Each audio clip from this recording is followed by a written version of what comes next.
Bem, inicialmente nós temos um conceito de ciências sociais, certo? Vamos acompanhar. As ciências sociais são um conjunto de disciplinas científicas que estudam os aspectos sociais das diversas realidades humanas. Elas têm como objeto de estudo tudo o que diz respeito às culturas humanas, sua história, suas realizações, seus modos de vida e seus comportamentos individuais e sociais. Elas ajudam a identificar e compreender os diferentes grupos sociais, contextualizando seus hábitos e costumes na estrutura de valores que regem cada um deles. Bem, quando nós abordamos quais são os objetivos, ou qual é o objetivo da sociologia ou das ciências sociais como um todo, tá? Vale ressaltar o que nós discutimos em sala de aula, que antes de mais nada, a sociologia visa, tá, identificar os problemas sociais, certo? Então nós sabemos que é fruto da convivência social os problemas sociais, tá? Desde quando elas surgem lá na França, né, com Émile Durkheim, onde ele buscou identificar os problemas de anomia, ou seja, os conflitos sociais frutos da Revolução Francesa, né, pós-Revolução Francesa, certo? Então a sociologia busca identificar, certo? E, em alguns aspectos, também buscar soluções para esses problemas sociais. Ok? Então esse seria inicialmente o objetivo da sociologia. Vamos lá. A sociologia ela possui algumas ciências ou alguns campos de conhecimento auxiliares. Vamos aqui. Vamos partir da pergunta. Quais são as ciências sociais, tá? No caso, que vai compor, certo, esta disciplina. Então nós temos a sociologia, ela estuda as relações sociais, tá? Os aspectos sociológicos, humanos das relações entre indivíduos. A antropologia, ela foca nos aspectos culturais. Então, como diz aí, estuda as características dos agrupamentos humanos e a origem e evolução das culturas. Então, a antropologia ela tem aquele olhar sobre a cultura, tá? Dentro das relações sociológicas. Ok? As ciências políticas estudam a distribuição do poder nas sociedades e as diversas formas de governo. Então, quando nós falamos nas relações de poder, tá? Seja relações de poder entre indivíduos, tá? Ou a relação de poder indivíduo-estado, aí nós estamos se referindo à ciência política, ok? E a economia estuda as atividades humanas relacionadas aos bens e serviços. Então, o aspecto, tá? Aspectos de produção econômica, trabalho, relações de trabalho, tá? Então, a sociologia ela tem esses 4 campos de abordagem para entender a sociedade como um todo, ok? Vamos lá. Vamos abordar aqui os cientistas sociais. Cientistas sociais pesquisam hábitos, costumes, estrutura familiar, religiosa, institucional e econômica de grupos diversos, o que ajuda na solução de problemas na educação, saúde e violência urbana. Então, quem é o cientista social? Cientista social, tá? Existe uma formação específica, tá? Em sociólogo, né? Ele passa por uma qualificação em nível superior e aquele indivíduo que vai, a partir dos problemas sociais, ele vai teorizar sociologicamente, vai produzir ciência. Eu citei em sala de aula o exemplo do feminicídio, né? Feminicídio é o extermínio de mulheres, geralmente por seus parceiros ligados a crimes passionais. Então, como seria isso? Tá? Vamos imaginar aqui a sociedade da cidade na qual moramos, Araripina. Então, nós temos problemas de violência contra a mulher? Temos. Isso é óbvio, tá?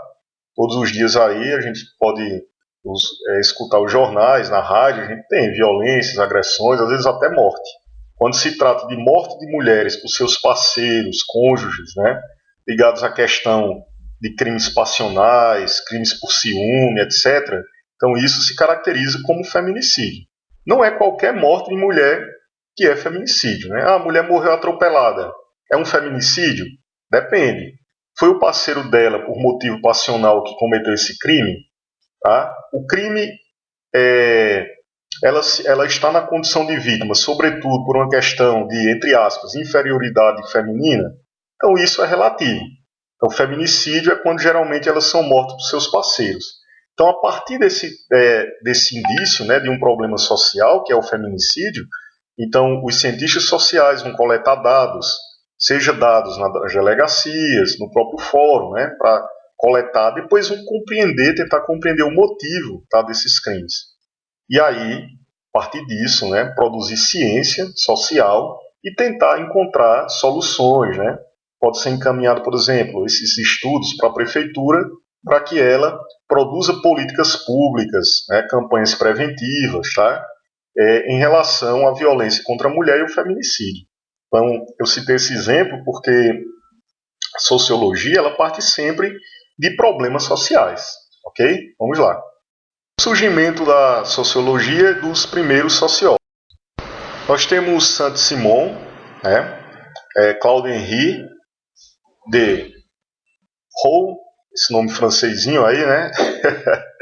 Rouvrillard, acredito que seja essa a pronúncia, conde de Saint-Simon, nascido 17 de outubro de 1760, falecido a 19 de maio de 1825 em Paris. Tá? Ele foi um teórico social francês. Tá? Seu trabalho principal foi Nouveau Christianisme, né? Quer dizer novo cristianismo. Okay? O Saint-Simon ele viveu na França na época da Revolução Industrial, tá? E ele é considerado um dos teóricos do chamado socialismo utópico. Então ele observou, tá, através dos seus estudos, tá, que havia muita desigualdade social na França após a Revolução Industrial. Nessa época, os trabalhadores não tinham direitos, né, trabalhavam até 18 horas por dia nas fábricas, crianças, mulheres trabalhavam. Tá? Então, Saint-Simon vai produzir uma obra, tá, uma obra já pode ser chamada de certa maneira de obra sociológica ou filosófica, tá? No qual ele vai tentar dar soluções para resolver os problemas daquela sociedade. Nesse caso seria o socialismo utópico. Seria as pessoas vivendo em comunidades, tá certo? E dividindo o fruto do seu trabalho, aquele que produziam essas comunidades, né? Deveria ser dividido igualitariamente. Então ele é o chamado pai do socialismo utópico, ok? Saint-Simon, isso é o primeiro trabalho publicado, Lettres de um habitante de Genève, Essais contemporâneos, 1803, Cartas de um habitante de Genebra a seus contemporâneos. Saint-Simon propôs que os cientistas tomassem um lugar dos padres na ordem social. Né? O que Saint-Simon desejava, em outras palavras, era um Estado industrializado dirigido pela ciência moderna, na qual a sociedade seria organizada para o trabalho produtivo pelos homens mais capazes. O alvo da sociedade seria produzir as coisas úteis à vida. Então, não é que ele esteja querendo roubar o poder da igreja, né? Mas ele aponta como solução, né, para os problemas sociais, não as respostas que a igreja dava, mas um pensamento científico, tá? Por isso que a gente já vai chamar de sociológico, para resolver esses problemas sociais. Tá? Uma crítica feita a Saint-Simon, quanto pensador, é que faltava a ele um sistema, clareza e coerência. Então, é um pensamento ainda, tá, pré-sociológico, porque ele não organiza, não sistematiza um pensamento científico, tá, generalizado, ou seja, a ideia dele servia para aquela sociedade, naquele lugar, naquele tempo. Então não servia para outros espaços, outras sociedades e outros conflitos. Mas a sua influência no pensamento contemporâneo, especialmente nas ciências sociais, é reconhecida como fundamental. Beleza? Esse aqui, tá, esse francês, tá, esse cara, ele é marcante no que diz respeito ao pensamento sociológico moderno. Tá? Auguste Comte, certo? Ele francês, tá, viveu na França entre 1798 e 1857, tá? Ele é um pensador e filósofo francês considerado o precursor do positivismo. Guardem esse nome aí, positivismo filosófico, tá? Lembrando, galera, que positivismo não tem nada a ver com ideias positivas. Nós estamos aqui no coronavírus, vamos ter um pensamento positivo que tudo vai dar certo. Não tem nada a ver, tá? Positivismo se refere a uma corrente filosófica de pensamento, tá? Sobre como o conhecimento humano deveria funcionar. Tá certo? Eu vou explicar melhor isso. Então, Auguste Comte, tá, ele acreditava que era possível planejar o desenvolvimento da sociedade e do indivíduo com critérios semelhantes aos das ciências exatas e biológicas. Então, o que é que ele pensa? Ora, o jeito que a física ela entende a natureza e o homem entende as leis da natureza e intervém, né, através da ciência, é possível entender a sociedade assim como o homem controla a natureza através da ciência, do conhecimento dos experimentos científicos, é possível também controlar a sociedade através da ciência. Isso é um pouco perigoso, né? Mas é um pensamento puramente cientificista que até hoje ainda é bastante valorizado. Tá bom? Então, Auguste Comte também é considerado um grande sistematizador, ele é o pai da sociologia, porque ele é o primeiro a pensar em um método, tá, para as ciências sociais. Esse método, tá, diga-se de passagem, bem próximo dos métodos matemáticos, dos métodos da física, etc. Tá? Auguste Comte ele desenvolveu o positivismo. Tá? Um dos fundamentos do positivismo é a ideia de que tudo o que se refere ao saber humano pode ser sistematizado segundo os princípios adotados como critério de verdade para as ciências exatas e biológicas. Ó, galera, já antecipei, né? Então, método, tá? Isso já não é mais em voga hoje em dia, porque as ciências humanas elas se diferenciam por ter um método próprio, diferente das ciências exatas, tá? Mas Auguste Comte ele propõe que o método de se estudar a sociedade ele seja o mesmo, tá certo? Dos métodos das ciências naturais exatas, tá? Para Comte, a análise científica aplicada à sociedade é o cerne da sociologia, cujo objetivo seria o planejamento da organização social e política. Esse aqui é o chamado tripé conceitual da sociologia, tá? Esses autores, Max Weber, tá? Karl Marx e Emile Durkheim. Vocês vão estudar bastante esses autores no ensino médio, tá? Vamos nessa. Os clássicos da sociologia, Max Weber, Karl Marx e Emile Durkheim, eles são considerados os três autores clássicos, né? Uma vez que esta tríade de pensadores formularam as ideias mais gerais da sociologia enquanto ciência, tá? Então, esses três pensadores, eles vão desenvolver conceitos fundamentais dentro da ciência sociológica, cada um a seu modelo, cada um da sua maneira, muitas vezes divergindo entre si, tá bom? Vamos aqui para Karl Marx, ok? Eu falei uma vez para vocês que grande parte da elaboração teórica da sociologia também surgiu em meio às crises da Revolução Industrial, tá? Então você tem uma Europa, tá? Inglaterra, Alemanha, França, que você vai ter uma série de greves de trabalhadores operários, né? Essa nova classe social que é o operariado que vai surgir, e esses trabalhadores, tá, vão causar o que Emile Durkheim, tá, um sociólogo alemão, vai chamar de anomia. Então tá tudo de cabeça para baixo. Para que serve a sociologia então, hein? Para tentar estabelecer uma explicação social e ao mesmo tempo apresentar uma solução para esses problemas, tá? Então, um desses pensadores é o alemão Karl Marx, tá? Marx, em meio a esses problemas da classe operária, ele vai sistematizar todo um pensamento científico para tentar entender o que é aquela classe operária, o que é aquela classe trabalhadora, tá? E, a partir dessa compreensão, também oferecer uma solução para resolver os problemas da pobreza da classe operária. Então, Marx, tá, ele viveu na Europa, tá, nasceu em 1818, viveu até 1889, já falei, um sociólogo alemão, aprimorou as ideias de Auguste Comte, criou sua própria visão da sociedade e da sociologia. Marx analisou o capitalismo, a sociedade industrial e a luta de classes, emitindo opinião crítica a respeito destes em suas obras. Dentre as principais obras de Marx, tá, o Manifesto Comunista. Marx, inclusive, né, ele partia de uma análise histórica, tá, que ele chamava de materialismo histórico, ok? E ele distribuía esse tal manifesto comunista, tá, onde ele propõe um novo modelo de sociedade, onde os trabalhadores teriam uma vida melhor, tá, onde tudo que os trabalhadores produzissem deveria ser distribuído conforme a necessidade de cada um, tá certo? Ele, nesse manifesto comunista, ele distribui inclusive na porta das fábricas, tá? E sua grande obra teórica sobre a economia política, O Capital, certo? Onde ele vai analisar o modo de produção capitalista e vai identificar as desigualdades próprias deste sistema, tá bom?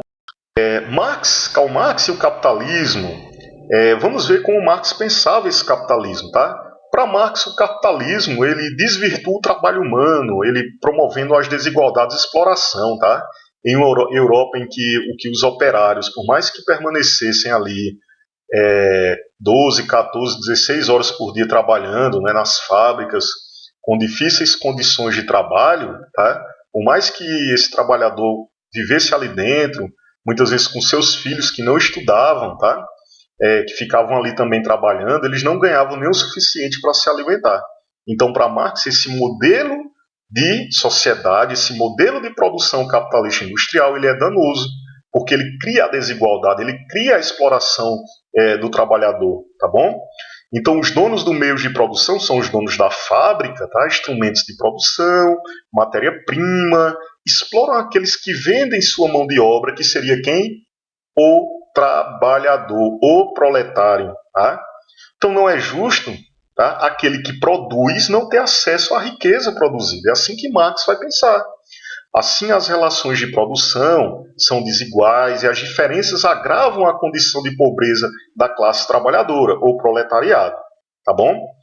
Marx, eu queria até que vocês pudessem interagir comigo. Pesquisem aí a origem da palavra proletariado, tá? Essas participações eu vou atribuindo ponto, tá?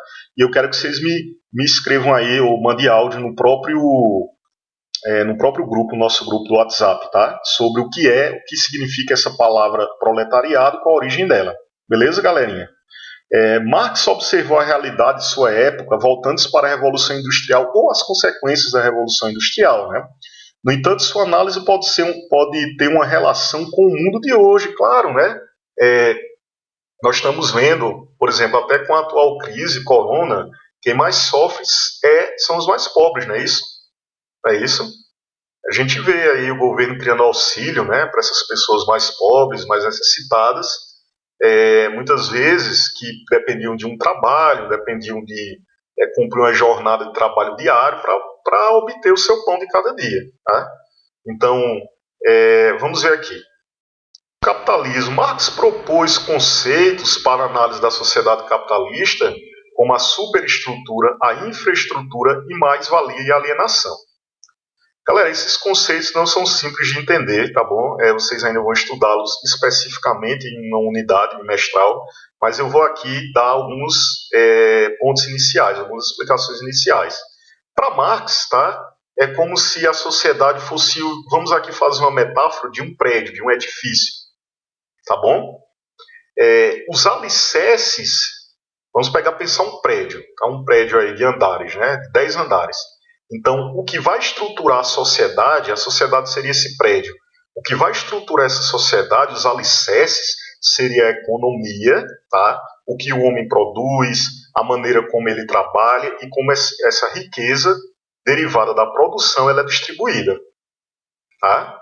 Então, essa seria para Marx, tá? O que ele vai chamar de infraestrutura. Tá?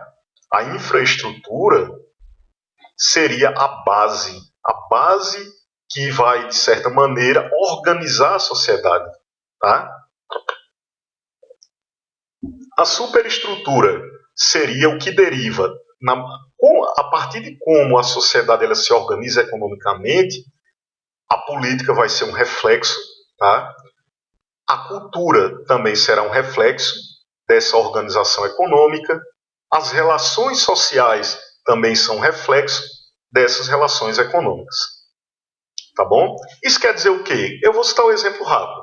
Pegamos a política atual. Nós sabemos que nas eleições, dentro de um processo, entre aspas, democrático, todo mundo pode se candidatar a algum cargo público.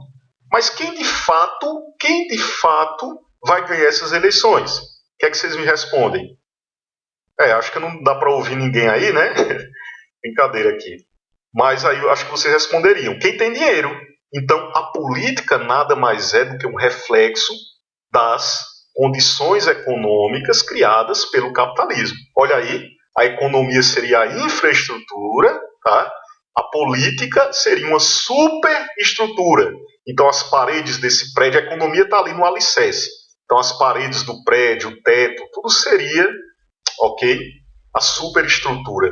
As relações sociais, a política, a cultura seriam reflexos do alicerce econômico, da forma como essa sociedade se organiza economicamente.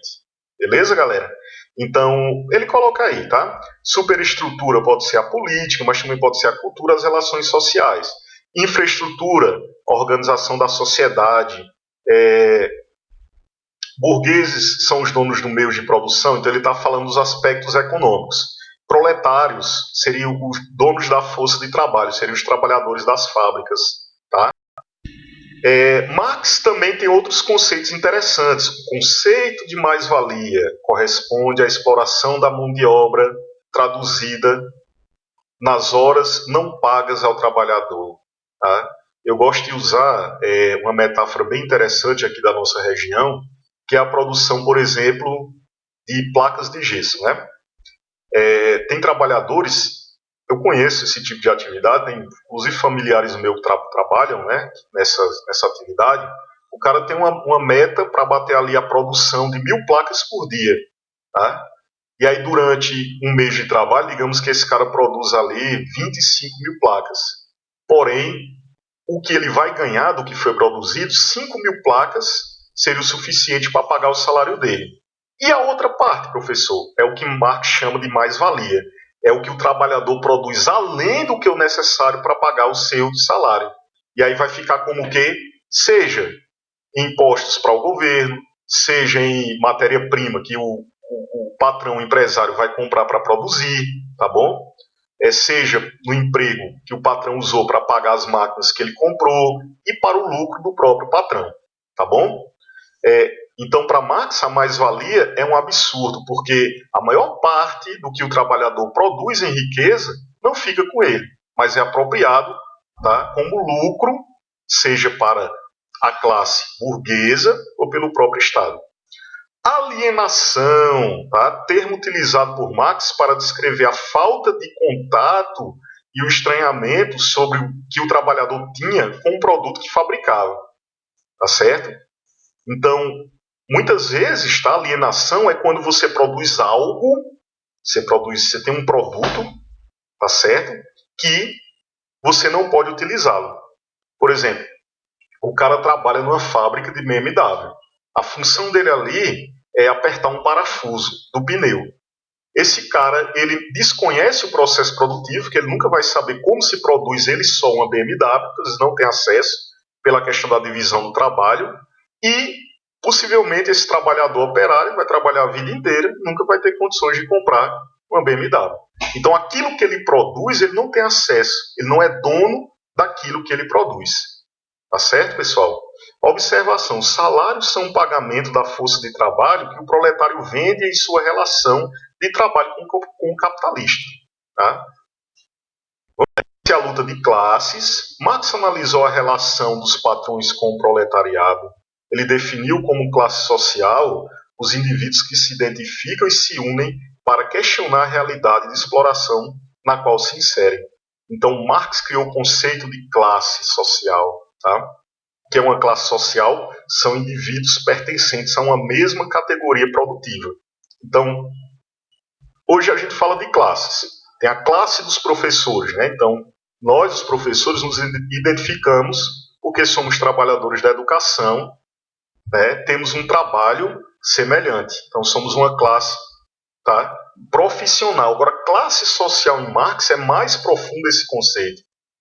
Tá? Porque, independentemente de trabalhar na fábrica, tá, produzindo carros, ou trabalhar na fábrica de placas, todo mundo que está sujeito às relações de exploração capitalista, esses são proletários. Né? E qual a ideia de Marx?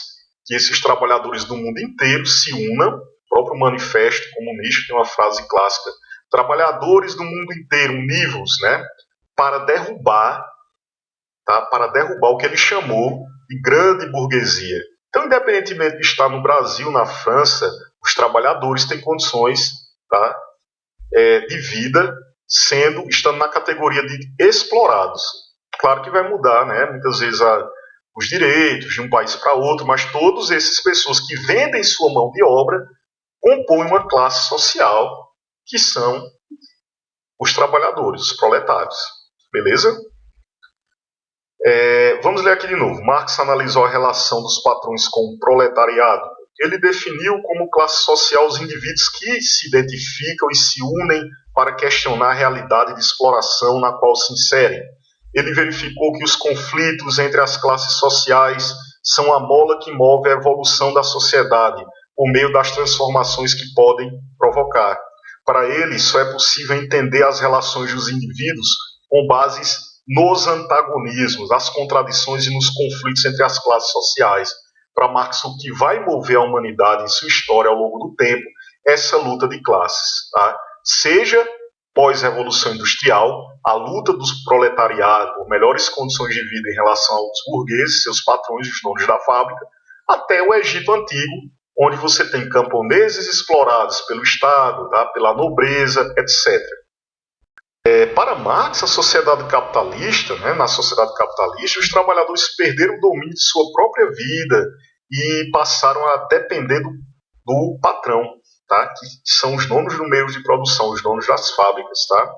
Assim, juntamente com Friedrich Engels, eles propõem uma crítica ao capitalismo e sugerem uma sociedade mais igualitária a partir do Manifesto Comunista, no modelo que foi titulado socialismo. Então, para Marx, a partir do momento que os trabalhadores, através de uma luta armada, de uma revolução, tomassem esses meios de produção, tomassem as fábricas, as máquinas e produzissem, dividissem um produto do seu trabalho, aí nós teríamos o que nós vamos chamar de socialismo.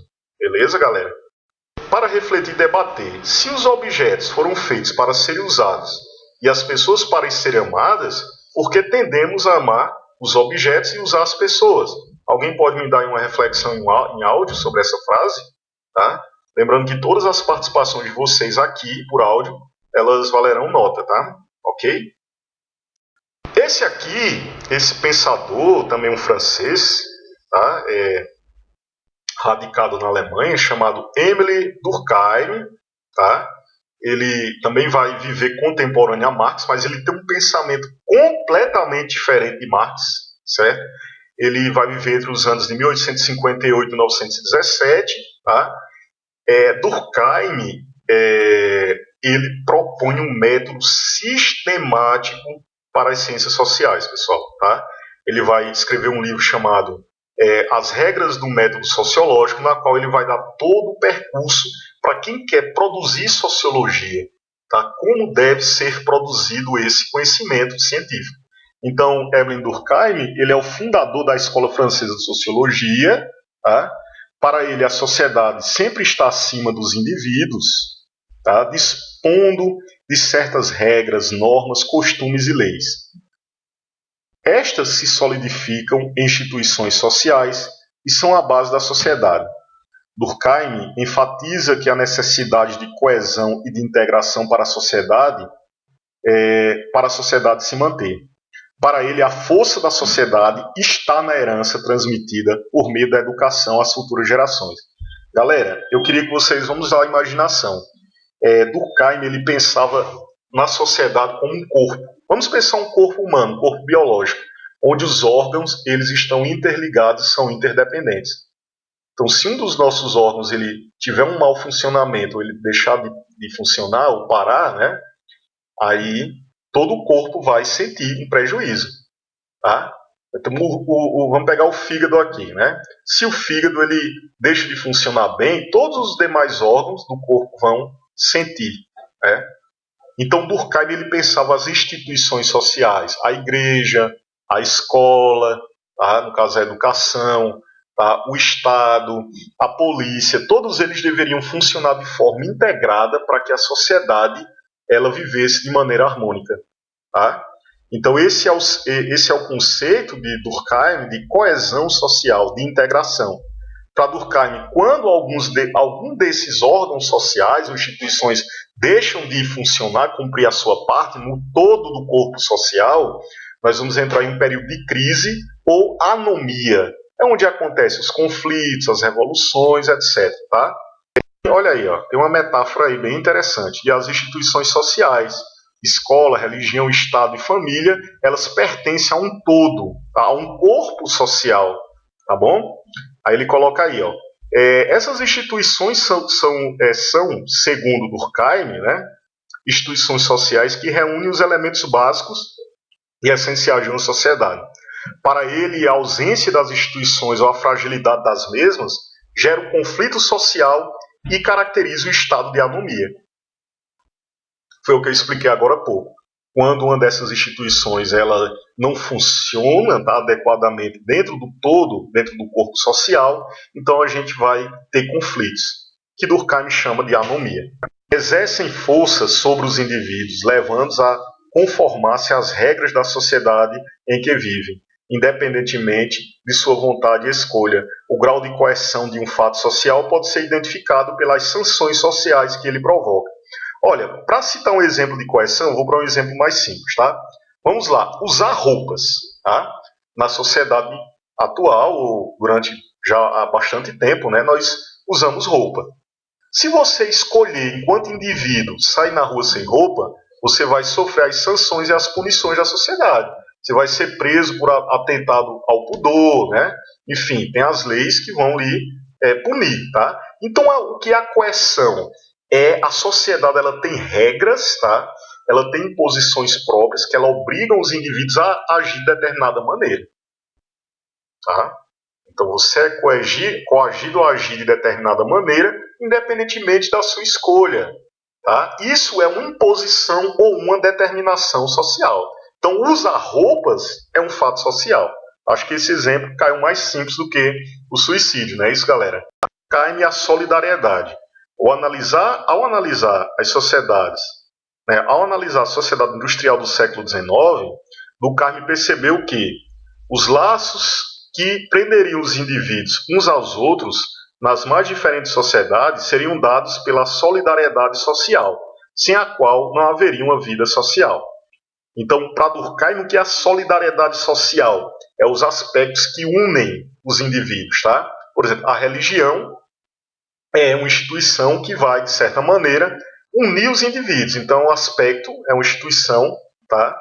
Dentro dessa ideia funcionalista, que ela vai ser uma das promotoras de solidariedade social. Os indivíduos vão estar unidos no mesmo espaço, unidos a um grupo, tá? Com regras próprias, tá? E convivendo socialmente. Então, solidariedade social é observada por Durkheim da seguinte maneira. Tem a solidariedade mecânica, tá? Consciência coletiva prevalece sobre a consciência individual. Depende da extensão da vida social que a coincidência coletiva ou comum alcança. Quanto mais forte a consciência coletiva, maior a intensidade da solidariedade mecânica. Tá? Então, muitas vezes os indivíduos eles se unem, né? Eles estão juntos por uma solidariedade que não foi ele que escolheu. Tá? Por exemplo, a escola. A escola é um exemplo de solidariedade mecânica. Por quê? Porque a sociedade impôs essa instituição social como necessária para os indivíduos, tá? E aí você está junto a outras pessoas porque antes de você nascer, você é coagido a ir para a escola. Sua família lhe coloca na instituição escolar, nessa instituição já existem regras de comportamento, então lá é uma sociedade já estabelecida contra a sua própria vontade. Tá? Solidariedade orgânica é diferente. ela parte da consciência individual, prevalece sobre a consciência coletiva. É diferente. Quando os indivíduos, por escolha própria, eles decidem se reunir com outras pessoas por uma causa em comum, aí nós temos uma solidariedade orgânica. Uma solidariedade orgânica é um processo de individualização dos membros da sociedade, os quais assumem funções específicas dentro da divisão do trabalho social. A função individual determina o lugar do indivíduo na sociedade. Por exemplo, eu escolho participar de um grupo de jovens da igreja. A igreja em si é uma instituição social, tá? Então eu escolhi estar naquele grupo, tá certo? Por vontade própria, claro, vou ter que me adaptar àquelas regras, tá certo? Mas, porém, eu escolhi estar lá por afinidade. Ou vou ainda mais profundamente, uma associação de bairro de moradores. Eu, junto com as pessoas que moram na minha rua, no meu bairro, se reúnem para reivindicar direitos. Então eu escolho estar naquela associação, tá? Isso é um exemplo de solidariedade orgânica, tá, galera? Vamos. Durkheim e a sociologia enquanto ciência. Durkheim propôs um método para a sociologia que consiste no conjunto de regras que o pesquisador deve seguir para realizar de maneira correta suas pesquisas. Como eu já falei, Durkheim ele é considerado um precursor da sociologia enquanto ciência, porque ele vai elaborar um método próprio para se produzir sociologia, para se produzir ciência social. Este método enfatiza a posição de neutralidade e objetividade que o pesquisador deve ter em relação à sociedade. Ele deve descrever a realidade social sem deixar que suas ideias e opiniões interfiram na observação dos fatos sociais. Olha aí a influência ainda de Auguste Comte, do qual Durkheim era discípulo, tá? Igual um pesquisador em um laboratório, o cara vai ali, tá? Observar um fenômeno físico, tá? Vai fazer uma experiência. Ele não vai intervir no funcionamento daquele fenômeno. Da mesma maneira, para Durkheim, o cientista social não deve impor suas opiniões. Ele apenas deve observar, estudar cientificamente e descrever aquele fenômeno. Tá? Vamos lá. Esse pensador alemão, tá? Max Weber, lembrando que esses caras eles não foram contemporâneos em todo o seu período de vida, de cada um deles, mas eles muitas vezes interagiram e discordaram de conceitos um do outro. Tá? O Max Weber, tá? É um sociólogo alemão, tá? Ele teve como preocupação central compreender o indivíduo e suas ações, tá certo? Para Weber, a sociedade existe concretamente, mas não é algo externo e acima das pessoas, e sim um conjunto de ações dos indivíduos, se relacionando de forma recíproca. Opa! Aí já está totalmente de encontro ao que Durkheim pensa, né? Porque Durkheim ele vê a sociedade como um grupo social coeso e que as regras independem da vontade dos indivíduos. Para Weber, a sociedade, pelo contrário, ela só existe a partir das ações dos indivíduos, tá? E da correlação dessa interação social dos indivíduos. Tá? Então não existe uma vontade social acima da minha escolha individual. Para que haja essas que Durkheim vai chamar de solidariedade, o indivíduo tem que aceitar. E essa vontade do indivíduo tem que estar presente também na sua convivência social. Tá? Então, assim, um conceito básico desenvolvido por Weber é o de ação social, que seria nada mais do que o conjunto, tá, das ações dos indivíduos. Max Weber e a ação social. Entende-se por ação social como o ato de se comunicar, de se relacionar, orientado pelas ações dos outros. Para Weber, as ações sociais podem ser de 4 tipos: a ação tradicional, a ação efetiva, a ação racional com relação a valores e a ação social com relação a fins. Então ele classificou as ações, tá, nesses 4 parâmetros. Tá bom? Ação tradicional. Eu já falei aqui alguns exemplos. Quando as regras sociais já existem e você apenas segue por tradição. Ah, eu vou à igreja. Provavelmente você começou a ir à igreja. Hoje você pode ir, talvez, eu não sei, por escolha própria.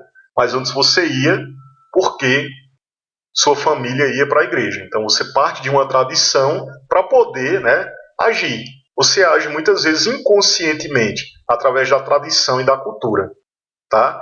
Ação afetiva é quando os indivíduos são levados por fatores passionais, tá? Por fatores emocionais. Ação relacional ou ação racional com relação a valores. Aí tem a ver com a ética, tá? Quando você age a partir de parâmetros éticos, de que você considera certo ou errado, você age ou deixa de agir, tá? Ação social com relação a fins. Tá? Então, por exemplo, eu me candidato a vereador da cidade. Então, é uma ação social, né, porque eu estou inserido numa comunidade e eu tenho um fim, tá? Que, entre aspas, seria ser um vereador eleito para trabalhar por uma comunidade ou uma sociedade. Ela tem um objetivo. Afetiva, racional com relação a valores ou racional com relação a... Está mais ligado à questão da tradição, é isso? Seguir a profissão dos meus pais, embora sejam vontade deles e não minha. Essa ação orientada por quê? Novamente eu vejo como uma ação ligada à tradição. Weber, continuando aqui, ação efetiva, social afetiva, é motivado por sentimentos, pela emoção, os trabalhos voluntários, né? São exemplos de como os indivíduos motivados pela emoção promovem essas ações. A gente tem visto aí durante essa pandemia, né, as pessoas se solidarizando mais umas com as outras. Então é um tipo também de ação social afetiva. Ação racional com relação a fins. Estudar para passar em um vestibular, estudar para passar em concursos. Eu estou estudando não só porque minha mãe mandou eu estudar à força. Não, eu estou estudando para fazer o Enem e entrar na universidade. Então seria uma ação, tá, racional com relação a fins, a objetivos. Seria qual o objetivo? Obter uma boa nota no Enem. Então, se dedicar ao trabalho para ser promovido é uma ação racional com relação a... Max Weber e os tipos de ação social. São exemplos de ação racional com relação a valores. Ações terroristas, tá? Eita, como assim, professor? Por exemplo, lá no Oriente Médio, o indivíduo decide se explodir. Pum! Né? Baseando-se nos seus valores religiosos, né? Alguns grupos islâmicos radicais acreditam que estão ajudando a expandir o islamismo, né, a crença em Alá, promovendo a guerra e atacando grupos que não têm a mesma religião deles, os infiéis. Então o cara vai lá, muitas vezes se explode, ele acha que quando ele explodir, ele vai ter lá um benefício lá no outro mundo, lá no céu. Né? Então esse é um exemplo de ação direcionada a valores. Se explodiu por quê? Porque acreditava que estava ajudando a Deus, ao Deus que ele acredita, tá? E que iria para o céu. Então ele está agindo em relação a valores. Castidade até o casamento. Né? Não pode, né, ter relação sexual até se casar. Então, nada impede fisicamente que você vai lá e qualquer pessoa saudável tem uma relação sexual. Porém, conforme aquilo que ela acredita, aquele pensamento, ela impede ela de agir. Então ela está agindo conforme valores, tá bom? Tem aqui uma indicação de filme. Que tal um filme aqui, né? Umas dicas de filme, vocês podem ler com calma aí, tá bom? A sinopse, o resumo, tá? Pode voltar o slide, pausar e ler com calma. Tá? Mais aqui, né? Corrente do Bem, também é um filme excepcional, isso eu já assisti, tá bom? Vamos ver essa proposta de atividade. Com base no pensamento de Marx, eu não vou passar essa atividade que nós estamos fazendo outras. Fecho aqui, com certeza. Eu só dou espero que vocês tenham assistido essa aula até o final, tá? Parabéns para quem assistiu, tá certo? Ok, eu vou organizar alguma atividade, enfim, tá certo? É uma experiência nova para mim também. Sei que não é fácil para ninguém, certo? Quero agradecê-los também por essa participação, né, por terem aceitado essa modalidade de ensino, tá bom? Em breve eu farei uma chamada para quem assistiu essa aula, ou quem afirmar que assistiu, a gente vai fazer uma lista, e eu vou colocar como lista de frequência, tá bom? Então, obrigado aí pela paciência e até a próxima.